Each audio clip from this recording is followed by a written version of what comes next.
All right, here we go. Tay 600. Welcome to VladTV. What's going on?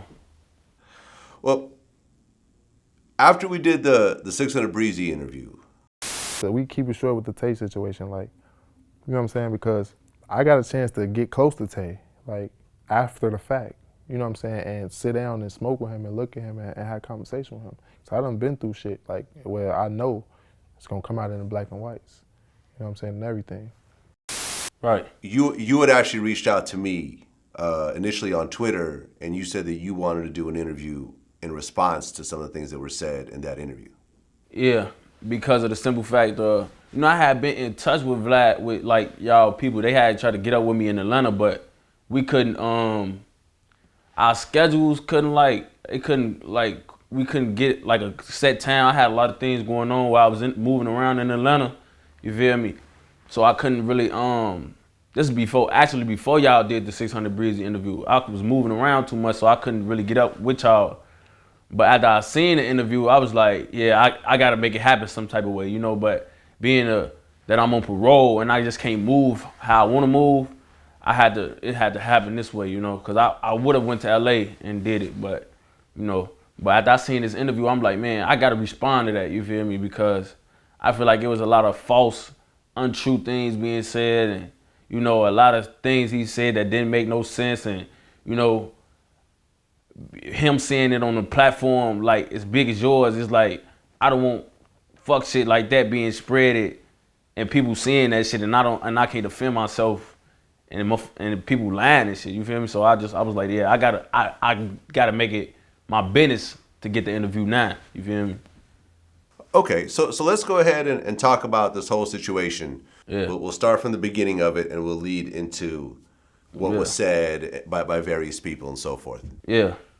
So originally, you were friends with L'A Capone. Yeah, that was my brother. Okay, how long did you guys know each other? I mean, me and LA knew each other since at least like 09, 010. I mean 09 or 10, you feel me? He was, like 09, 2010, me and him met each other. And we was cool at first, but then like as time went by and us being around each other so much, we started to realize that we was just alike, you feel me? And it just, me and him created a bond that a lot of people that I was around, we didn't really have, you feel me? So that's what led to that. He kind of the reason I even started really taking rap serious, you feel me? And L'A Capone and you are 600. Yeah. Like, who else is in 600 for people that don't know? I mean, like the people that y'all know, like we all come from the block. Me, LA, Rondo, Cdai, Breezy, Cdai, Cdai, all us. We are part of we are part of the six, So then it's a lot of people, a lot of extra more guys that I'll be naming a lot of people all day, but it's a lot of us. Now, 600 was started by D Thang? Yeah, 600 was started by D Thang. D Thang and a couple more. It's like D Thang and a couple more guys helped start 600. He really came up with the whole plan, but it was a couple of them. But he started 600, and that's how that happened. He started it, came up with it. It was actually a brotherhood that was formed for the young, by the young. You feel what I'm saying? Like, he at the time was like 16 or so, you feel me? And like, he was the oldest guy in it, you feel me? All us came under him, it wasn't like anybody that was talking about they was 25, 26 and they 600, they was really like, they was like, it wasn't true, you feel me? It was a block that was made for the young, by the young, you feel me? For us, by us. Now, is this the same D Thang that is Dirk's brother? No, our D Thang got killed. He dead now. Okay, so it's a different D Thang. Okay, yeah. Cool. Okay, so you guys are all 600, and L'A Capone was 600 also, right? Yeah. When L'A Capone got killed, like what was the effects, in terms of everyone? I mean, like when LA got killed, it was like, it was like it hit you into the point. It was like, damn, I can't believe this shit. Like, it's certain people in your life that you just be around and you just can't see certain things happening to, And like he was one of those type of people. You feel me? Like LA was like the glue. Like LA was like, as you could tell, like after he got killed, a lot of things in our hood like went different. You feel me? Like he was like, I don't know, like I didn't even know like he was even that important, like with keeping the peace or keeping us all grounded into the love. You feel me? But like he was like the real live, like man, you couldn't see that happening to him, especially like the type of person he was. If you knew LA, you knew that he was like somebody special. You feel me? Like LA was special. Everything about him was like special. His music was special. You know, like people with his talent don't come around too much. People with his heart don't come around too much. You feel me? Like people with his how he move and how he rotate, people like that don't come around every day. So when we lost him, it was like, damn. You feel me? And then him being so close to me, it was just like, it was just a whole different vibe, man. Like it was some crazy shit. Right, and how old was he when he got killed? It was like, he had just made 17. Wow. He had been 17 for probably a week exactly, like 8 days or something. Cause he had turned 17 on the 18th, and he got killed on the 26th. So yeah, it was like that, yeah. Sad, man. Still a teenager. Yeah. Really sad. Yeah. So he gets killed, Yeah. and then like when he gets killed, did everyone really know the situation around his murder, or was it just a complete mystery?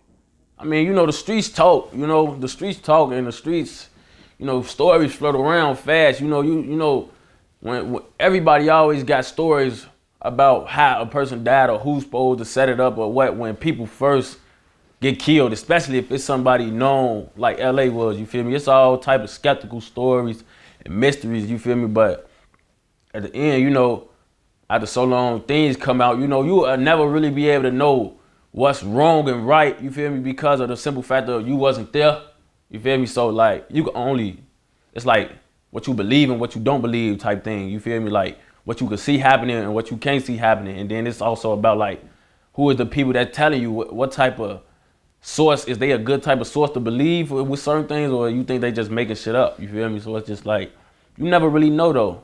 So when he was killed, was there anyone arrested for his murder or charged or investigated or anything of that sort, like by the police? Yeah, like, but it didn't come to like a year and some change later, you feel me? All the guys that supposedly killed him, you know, they all just got convicted, you know? They all just got convicted of it, you feel me? Some of them still waiting to get sentenced or whatever, but they all got convicted, you know, that's who supposedly killed him, you feel me? Okay, but they got convicted for his murder? Yeah, they got convicted. They been fighting the murder. They got caught like a year or so later, and they been fighting it, and they lost at trial, you feel me? Okay. So then there was a situation that involved Cdai and Rondo. Right. So in that situation, a cab driver gets killed. Right. Now, was that cab driver, because I guess what I understand is you're telling me that the dudes that killed him got convicted, but then this cab driver gets killed. So what did that have to do with L'A Capone exactly? I don't think nothing, you know, I don't know about nothing. I don't even, you know, I don't think it had nothing to do, you feel me? I don't think that was why that took place. Whatever happened, I don't think that was why that went down. I don't know. You know? Okay. So then Cdai and Rondo, they get arrested for the murder of this cab driver. Yeah. They get arrested, they get charged. Yeah. Right around the same time that they get arrested, you get arrested for a gun charge. Nah. That No? ain't happen like that. Okay, explain it then. They got arrested. They was fighting their case for almost, it was about, it's been like, I got arrested in March of 16. They had been locked up since March of 14. They had been locked up for 2 years already. 2 years. Okay, Yeah. my apologies then. Yeah, they I had got been it locked wrong. up for 2 years already. I had got snatched up for what they had got convicted for in 2014, you know? You got snatched up for what? Who got convicted for? Rondo and Cdai, I had got investigated. You know, there was a lot of people getting snatched up and investigated for what was being said and what was going on. You know, and I was one of them. And Okay, that's how that happened. so you got tied into that case. Yeah, I got tied into it. Okay. And is that what, 2 years later or right away? I mean, I got snatched up before them. You feel me? But I seen how sometimes I got snatched in it. I could say it's like both. I got tied in the case right away, and then I got tied in the case later on in life too, because of the simple fact of I got tied in it right away because people started spreading rumors like right away. You feel what I'm saying? The rumors came like months later, like almost like instantly. You feel me? But I end up like it never like I had nothing to do with the case. You feel me? It was to the point where I went to jail, and you know they had came and got me while I was in prison, while I was in the county, and then they tried to tap me into it and have me speak on it, but it didn't never happen.